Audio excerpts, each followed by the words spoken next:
أشهد أن لا إله إلا الله وأشهد أن محمد رسول الله. Oh, talk to me, Muhammad. The final messenger sent down to mankind, Muhammad sallallahu alaihi wasallam, first received revelation in Mecca. After the initial 3 years, the Prophet and his companions were ordered to carry Islam openly, challenging the corrupt systems that resulted from the prevailing way of life. The Muslims faced a severe campaign of propaganda, intimidation, torture, killings, and boycott, all aimed at quashing the growing support for the Islamic creed. On the back of this great struggle, the Prophet's migration to Yathrib, or present-day Medina, hailed the advent of the first state whose basis was built upon the Islamic creed. This state was implemented in the midst of a hostile political environment post-migration and with the constant threat of war. However, it also meant that, for the first time, Muslims could implement Islam in its totality, as a system governing the whole of society. It was the birth of a new political and spiritual order that was to sweep most of the world as we know it today. The firm conviction and the clear understanding of the Islamic objective filled the early Muslims. They were characterized by piety and a determination to fulfill the responsibility placed upon them to spread the Creator's ordained way of life. Embarking on expeditions to spread this creed around the world, Islam successfully integrated all peoples into one cohesive society. Islam became the basis of all systems and practices, in the process transforming societies once filled with darkness into societies characterized by rich culture, jurisprudence, and material advancements. Islam bestowed its adherents with unique and comprehensive systems by which to ensure society's welfare, including economic, social, and other facets.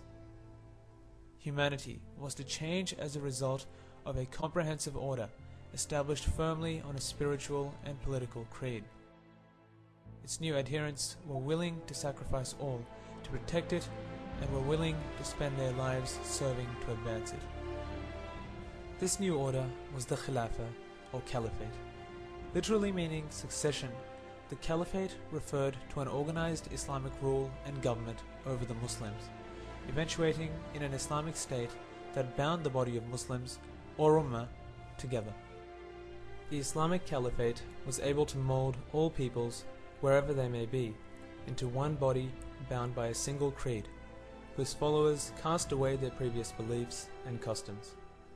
The manner and ease with which this occurred was unrivaled in all of human history.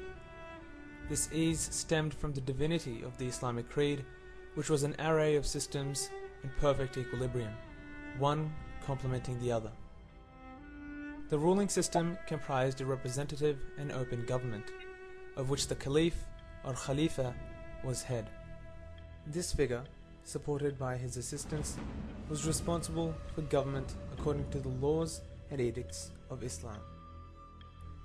The economic system was responsible for ensuring that every citizen's basic needs were met, as well as defining the private, public, and state properties. The lack of interest rates in the economic system of Islam meant that investment, as opposed to savings, created wealth. An individual judicial system, with specialized courts to deal with complaints against the government, saw a transparent check on the power of the Caliph's office. The social system, meanwhile, divided uniquely and comprehensively the roles of the two genders.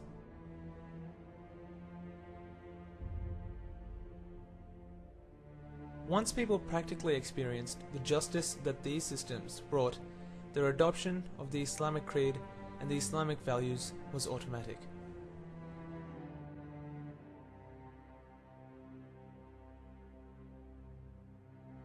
The Khalifa is appointed by the people to implement the Sharia and is held to account against Islam.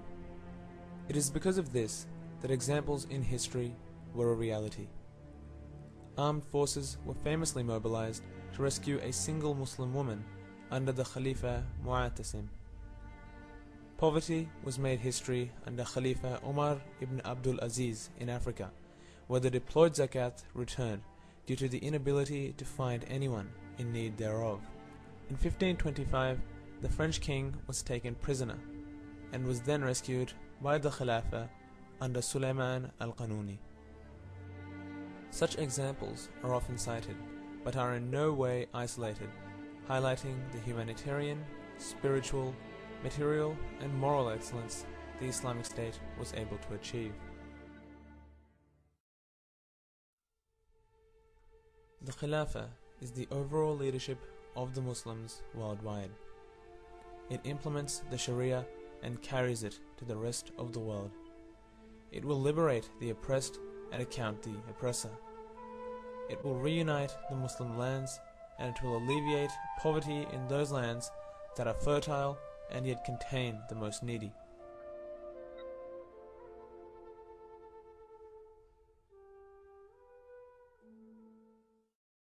The Islamic State is not a dream, nor is it a figment of the imagination, for it had dominated and influenced history for more than 1300 years.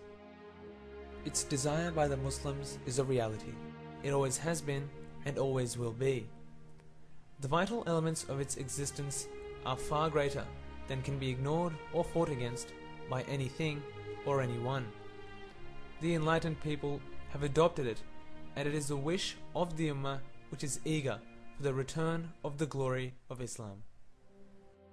The Islamic State is not a desire that one aims to satisfy, but an obligation that Allah subhanahu wa ta'ala has decreed for the Muslims and commanded them to fulfill.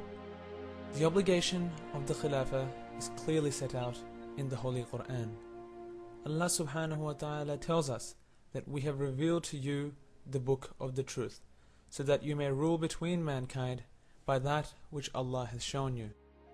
Imam Ghazali, when writing of the potential consequences of losing the Khilafah, said that the judgments will be suspended, the wilayat will be nullified, the decrees of those in authority will not be executed, and all the people will be on the verge of haram. And Imam al-Qurtubi said that the Khilafah is the pillar upon which all other pillars rest. While its necessity can be appreciated either through a logical or an Islamic perspective, it is evident that the desire of the Khilafah is stronger now than at any other point in the past century. Its advent has been promised by Allah subhanahu wa ta'ala, and its return is only a matter of time.